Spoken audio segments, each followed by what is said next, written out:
There's also the small town exception, which allows direct benefits, but the town has to have a population of 20,000 or less. And I understand that this town is at 30,000 roughly, so we don't have to discuss the small town exception. Now, as of January 1, a new law came into effect, and this is really, towns have struggled with this. And it's very common in North Carolina for elected officials to serve on boards of directors of nonprofit corporations that work to benefit the good of the people of the town. It has never been a problem in conflict of interest analysis before January 1. And the reason is, and y'all know this, when you serve on a board of directors of a nonprofit, you are not paid. But because of some unfortunate situations in towns that are not this one, the law now says that that is a conflict of interest. And so this applies whenever the elected is a director of the nonprofit, an officer of the nonprofit, or a governing board member of the nonprofit. The elected cannot deliberate, or vote, or seek to influence anyone else. And to do so is a crime. However, if the elected recuses, then the board can continue with the contract, and the vote to adopt, unlike the previous direct benefit we just discussed, the vote is may proceed and there is no issue. All right, now let's talk about the two conflicts of interest under Chapter 160D, the land development regulations. Now, if any vote under 160D has a direct, substantial financial impact on the member, which I think in your instance would be on rezoning. And that's a much higher standard than the personal financial interest, by the way. Then you would not be able to vote. Now, here's the best example. If you need to have your land rezoned, and you're an elected official, you can't vote on it. Okay? But this is something I know that you already know, and you would never think that you would want to do because it's not in the public interest. You can always vote on the comprehensive land use or the citywide land use plan because, again, your interest is the same as anybody else who owns property in the town. If you were to vote on a historic preservation matter and it only benefited your property, that would be a substantial direct financial impact. But if you're making a vote on the downtown business district and you happen to own a building in the district, again, your interest is the same as everybody else who owns property in the district, and it would not trigger the analysis. Now, here's the next one. Well, I just discussed what that means, so let's keep going. And this only applies to rezoning or original zonings. And the law focuses on when is the relationship with the person seeking the rezoning too close. And it can either be close familial relationships, close business relationships, or close associational relationships. And that's the wording of the statute. And the statute defines what familial relationships are. And I think they're everything, even for Southerners. They're spouse, parent, child, brother, sister, grandparent, grandchild, half relations, step relations, and in-law relations. You can't vote on your mother-in-law's rezoning. Now, the law does not define what a close business relationship is or a close associational relationship. And again, that's when you need to pick up the phone and talk to your attorney. But if it's your business partner, I would argue that that is a close business relationship. Now, what if it's your ministry? This is not defined in law. What is a close associational relationship? Maybe, maybe not. But these are things that need to be discussed with your attorney and then, if necessary, discussed in public before votes. And we get more to that in a second. And we've talked about that. how are you excused from voting? The method you used is exactly the method that is used throughout North Carolina. And it is not ever specified in the statute. It's the common law. You speak, you may or may not talk to your lawyer. You tell your board you have a conflict, and out of respect, the board goes to recuse you from the matter. Now, in 160D, the state has finally gotten specific enough to give us some direction. And under 160D, which is rezoning, if the elected believes they have a conflict, or if the elected is alleged to have a conflict, then the elected declares whether or not the conflict exists. And then if the board disagrees, they can vote to overturn it. Again, that's not just specified in 160D. It has nothing to do with all the other body of the law of North Carolina 168. Now, here's really the best advice. Rely on your attorney and talk. I've had important discussions with electeds at the time I represented before the meeting, where they have come to my office and we have talked, and it's given me time to reflect on their unique situation and then finally make a decision. And what I've realized now is it's always better even to disclose a potential conflict, even if you don't think it prevents you from voting. Now, not every run-of-the-mill small thing, but if you've thought about it, someone else is thinking about it. Why take the risk that a community member or colleague will accuse you of violating your ethical duties? What you should do is address it publicly if it's a close call, because the courts are willing to give elected officials the benefit of the doubt. So if you have a close call and you discuss it on the record as reflected by the minutes, and you make your decision with advice of your attorney and your board supports, then the courts are going to typically give that great weight. And also, in this time of heightened tensions, it shows the public that you believe in transparency and you're willing to have the tough discussions publicly. And I'm sure this board would do it simply. Now, I think that's a good point for me to stop this, but I appreciate you inviting me to your chamber, and I appreciate your service.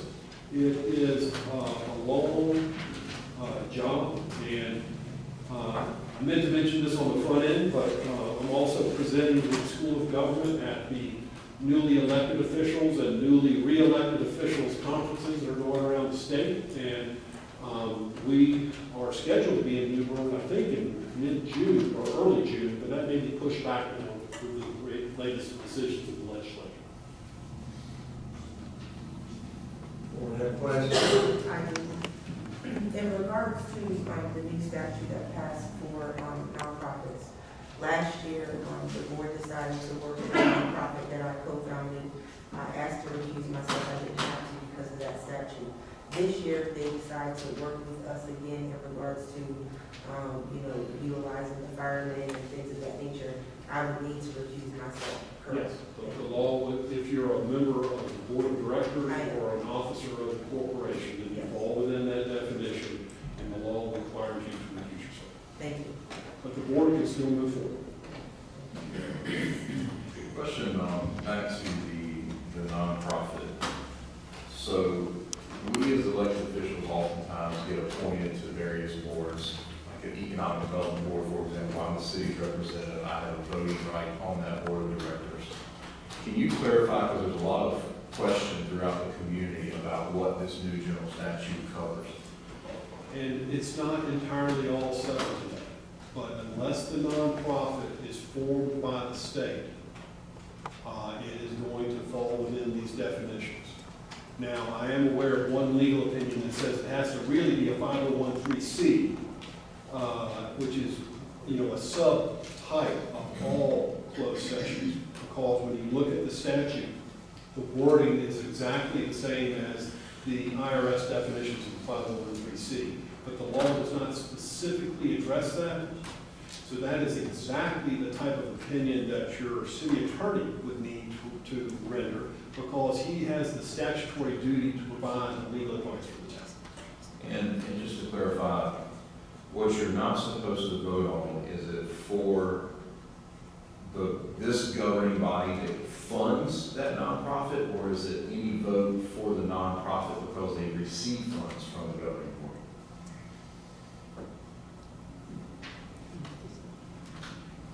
It affects the elected's ability to vote. Once the elected has moved to the nonprofit role, he's no longer sitting as an elected. In my opinion, that law does not apply. Okay, so technically, I probably should not vote on our budget, because our budget includes funding for C1A, but I'm okay to vote with the C1A board because they receive the funds from the city. That is correct, and your manager and your attorney can come up with very innovative ways to address the budget issue. I know one thing some towns now are talking about on the listserv, which is the chat rooms for the school of government meetings, is for there to be a set budget for not-for-profit funding, period, in the budget. But then after that, the board votes individually on what nonprofits receive what, and then you would recuse from the most specific. Thank you. In your expert opinion, do you think it would be appropriate because of this new statute for all elected officials to disclose what boards that they sit on, just so it's public record and it's record on file for their constituents to know? The law requires each town or city to adopt code of ethics. And I have not reviewed your code of ethics. Taking that one step further, sir. So in many cases, we are ex officios on boards and don't necessarily have a voting status on the board, but we serve as ex officios because of our roles as elected officials. In that case, is that the same? Well, again, this is going to be where your attorney comes into play, because the wording of the statute says member of the board or official or manager. I believe I have to look at the exact statute. It does not say ex officio. But query is ex officio, a member of the board, and has a non-voting. It's a classic gray area that has not been fully resolved. I hadn't figured it all. out. Thank you. So if that's the case, then probably going to the vote for it. No, because redevelopment. I say when it comes to us, would it bring any plan or anything back to the board? We don't vote in the session. Yeah, we don't have a vote, so we are ex officios on our redevelopment commission. With redevelopment committee, they're not a 501(c)(3), so it doesn't matter. They're funded by the city. It wouldn't pertain to this. It only pertains to 501(c)(3)s, correct? Well, it definitely applies to independent nonprofits, and if it's just a rezoning commission, which is a satellite board of this town, it is not, doesn't have its own tax ID number. Correct. It's not an independent entity. Well, I'm a little puzzled, maybe you can help me out. It almost looks to me like if you were in the spirit of what you're saying, I don't know, we could get a quorum together to pass a budget. Why wouldn't we do this? That's the way I'm commending you to your good work of your manager and your attorney. The local governments are all talking about this because the budget is a complex problem.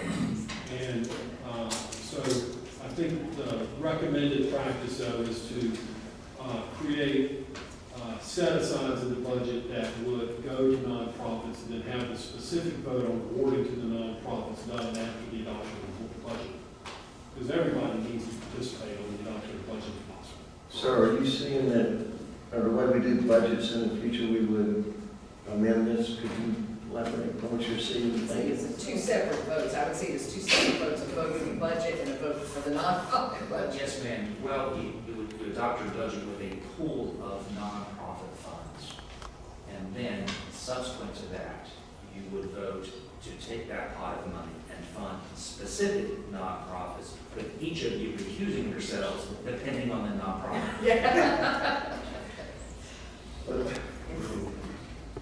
So that's something that we have to Yes, handle ma'am. differently.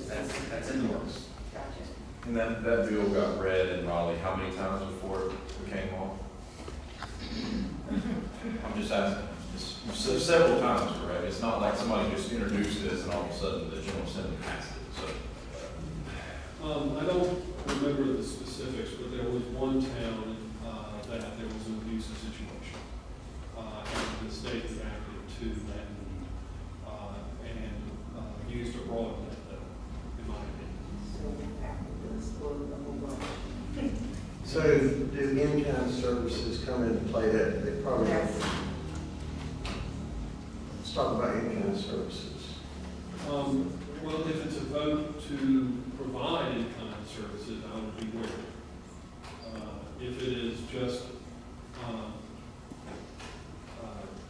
the day-to-day transactions that aren't voted on by the board, I don't think there's an issue. So if it's an in-kind, you know, we're speaking specific, it wouldn't have mattered before because it wasn't law until now, but, so, you know, our annual Swiss Fair Fest, the city provides in-kind services such as our public works, our police, whatever. And it's not a monetary figure, it's that, I don't know if you would consider that part of our budget, I assume because the salaries and the overtimes are all considered in the budget. And there's that instance again where we vote on the whole budget. So that will make it interesting this year, if you're saying that in kind would be treated as the same. Well, I'm just going to say it's an interesting question that hasn't been fully thought out, and I am always reticent when I was city attorney to give an off-the-cuff opinion, and I'm even more reticent when I can't even legally give the legal opinion. Go to work, Scott, is what he's saying. Well, I don't have a total, but you guys can figure out how many of these individual ones we're going to be doing. How many are we going to be doing? About 20 of them? Or? Well, there's only 3 people that I think sit on the board that may be affected by the budget, so we still have a quorum to vote. But you can still get a quorum. Jeff says, let's see, we're going three of the Well, also you say you do it individually. Just on that particular budget. So each one, we would have to vote on separately. Yes, ma'am. It just depends on the guy. Oh, Yeah. that's gonna be a long meeting. Because you have to officially ask the board to recuse you. The board has to vote to recuse you, and then they vote. And then you have to ask to come back. I want to make sure I understood you to say that you can't participate in the discussion either. Is that correct? It says that you should not participate in deliberation or general secret interviews. So no comments can be made for or against. Is it a good idea that, from what you're seeing from this, and where we're going in the future, with transparency on that, board member sitting on the board or something, that they, in writing, write out their position on the particular board and hand it to the clerk or something, or just, as long as verbal, or should be in writing on what? Let's say that I'm on a board and it gets $10,000 a year, should I myself write out that I'm doing this and then ask to be recused, or? It can be done either way. I just advise it be done to give heads up to your attorney before the meeting, because, when you're 2 hours into the